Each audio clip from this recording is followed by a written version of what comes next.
2 పెద్ద ఆలుని ఉడికించుకొని ఇలా మెదిపి పక్కన పెట్టుకోవాలి. స్టవ్ వెలిగించుకొని ఒక ప్యాన్ పెట్టుకొని కొంచెం ఆయిల్ వేసుకొని జీలకర్ర 2 ఉల్లిపాయలను వేసుకొని కొంచెం సాల్ట్ వేసుకొని ఒకసారి బాగా కలుపుకోవాలి. ఎక్కువ వేగాల్సిన అవసరం లేదు.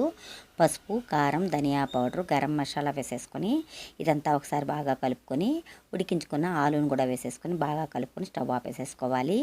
బజ్జీ మిర్చిని తీసుకొని మధ్యలోకి కట్ చేసుకొని ఇలా విత్తనాలనే తీసేసుకోవాలి.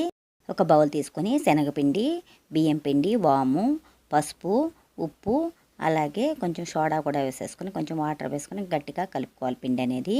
బజ్జీ మిర్చిలో ఆలు మిశ్రమాన్ని ఇలా స్టఫ్ చేసుకొని అన్ని పక్కన పెట్టేసుకోవాలి. స్టవ్ వెలిగించుకొని డీప్ ఫ్రైకి సరిపడా ఆయిల్ పెట్టుకొని ఇప్పుడు శనగపిండి మిశ్రమంలో బజ్జీ మిర్చిని ఇలా డిప్ చేసుకొని వేసుకోవాలి. ఇది మీడియం ఫ్లేమ్లో వేయించుకోవాలండి.